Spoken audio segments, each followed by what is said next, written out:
منہ مجھ سے بات ہی نہیں کرتا۔ ان دنوں کی لڑائی یہاں تک پہنچی کہ یوسف نے منگنی توڑ دی، سارا سامان بھی اسے واپس کر دیا۔ اب میری ساس اور شوہر نے مجھے کھٹیرے میں کھڑا کر دیا۔ یہ یوسف کو سمجھاؤ اتنی بڑی حماقت نہ کر رہے۔ میں بولی کہ یوسف اپنی مرضی کرتا ہے، اسے نہ مجھ سے پوچھ کر کی تھی اور نہ کہنے پر منع کرے گا، اس معاملے میں کچھ نہیں کر سکتی۔ میری ساس نے سہیل کی آنکھوں کی طرف اشارہ کیا تو میرا شوہر بولا، اقرا اگر میری بہن کا گھر نہیں بسا تو یہ کیسے ہو سکتا ہے یوسف کی بہن کا گھر بسا رہے، اس لیے میں تمہیں طلاق دیتا ہوں۔ میں سکتے میں آ گئی کیونکہ سہیل نے کھڑے کھڑے مجھے 3 طلاقیں دے دی تھی۔ میں سکتے میں آ گئی تھی، سہیل نے کھڑے کھڑے 3 طلاقیں دے دی تھی۔ میں ڈڈاسی روتے روتے اپنے کمرے میں چلی گئی اور ساتھ ساتھ اپنا سامان بھی پیک کرنے لگی۔ تب وہاں سہیل آ گئے، میرا سامان پیک کر چکی تھی اور نکلنے ہی والی تھی۔ سہیل مجھے دیکھ کر بولی، اقرا تم کہاں جا رہی ہو؟ میں بولی، مجھے پتہ ہے میں کہاں جا رہی ہوں، لیکن میں اب یہاں نہیں رہ سکتی کیونکہ آپ نے مجھے طلاق دے دی ہے۔ یہ میری بات سن کر سہیل بہت زیادہ پریشان ہو گئے۔ وہ دیوار کے ساتھ اپنا منہ مار کر رونا شروع ہو گیا اور چیخ چیخ کر کہہ رہا تھا، نہیں ایسا کبھی نہیں ہو سکتا، میں تمہارا بغیر مر جاؤں گا۔ سہیل نے خود کو میرے قدموں میں گرا دیا اور بولے، اقرا تم خدا کے لیے میرے گھر سے مت جاؤ، میں کوئی نہ کوئی حل نکال لوں گا۔ سہیل کی حالت اتنی خراب ہو چکی تھی کہ اس کو دیکھ کر مجھے مجبوراً رکنا پڑا۔ سہیل نے مجھے اپنے گھر میں ہی روک لیا اور بولا، میں تب تک گھر نہیں واپس آؤں گا جب تک تمہاری عدت پوری نہیں ہو جاتی۔ سہیل چلا گیا۔ پیچھے سے میری ساس اور نند نے میری جان محال کر رکھی تھی۔ میری عدت پوری ہونے کے بعد سہیل گھر واپس آ گیا اور بولا، اقرا تمہیں دوبارہ اپنانے کے لیے بہت بڑی قربانی دینی پڑے گی۔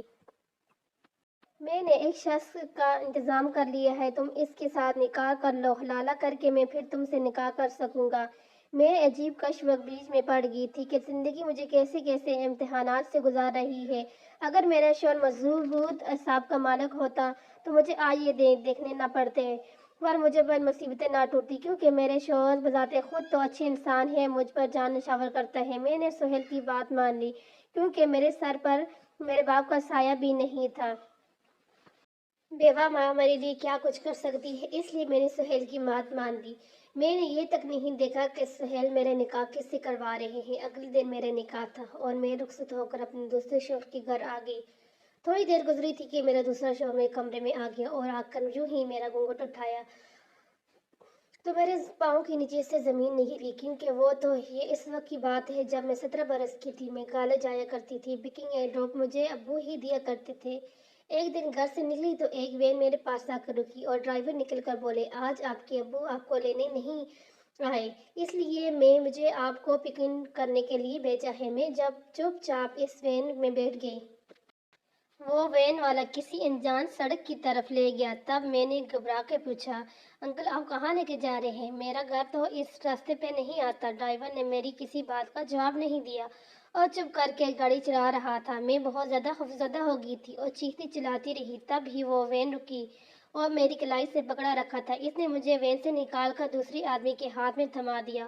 وہ کھینچتا ہوا اپنی دوسری کالی گاڑی میں لے کر جا رہا تھا۔ میں چیختی چہلاتی رہی۔ تب ہی ایک لڑکا تیزی سے میری طرف بھاگتا ہوا آیا اور چور چور کہنا شروع ہو گیا تھا۔ اس کے بعد سب لوگ ہماری طرف متوجہ ہو گئے۔ میرے اغواکار اس صورتحال سے گھبرا گئے اور مجھے چھوڑ کر فرار ہو گئے۔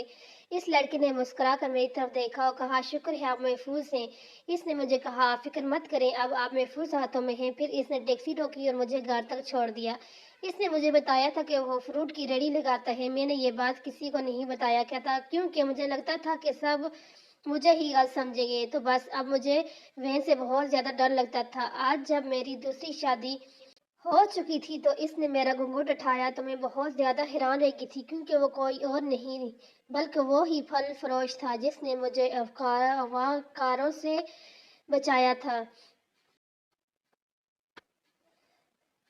اغواکاروں کے جنگل سے آزاد کروایا۔ میرے چہرے کے تاثرات دیکھ کر بولا، کیا آپ نے مجھے پہچان لیا؟ میں نے ہاں میں سر ہلا دیا اور بولی، میں اپنے محسن کو کیسے بلا سکتی ہوں؟ میری بات سن کر اس کی آنکھوں میں آنسو آ گئے اور بولے، اقرا میرا نام مجید ہے، میں نے جس دن آپ کو بچایا تھا اسی دن میں آپ کی محبت میں مطلع ہو گیا تھا۔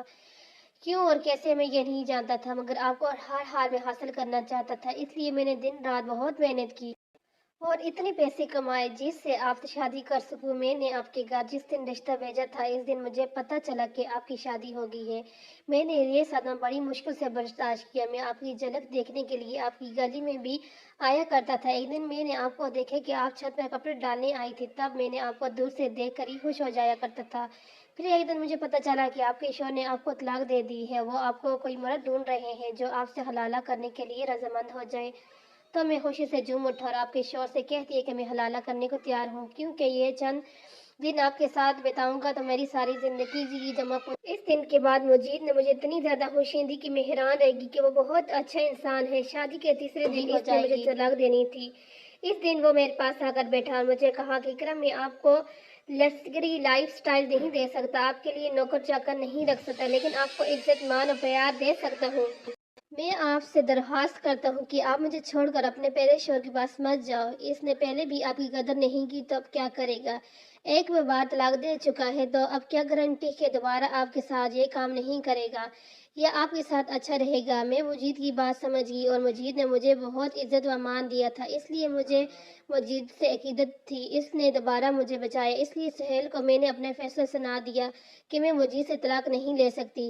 سہیل نے یہ بات سن کر بہت واہ ویلا بھی کیا اور مجھے سنگین نتائج کی دھمکی بھی دی، لیکن میں نے اپنا فیصلہ نہیں بدلا اور نہ ہی بدلنا تھا۔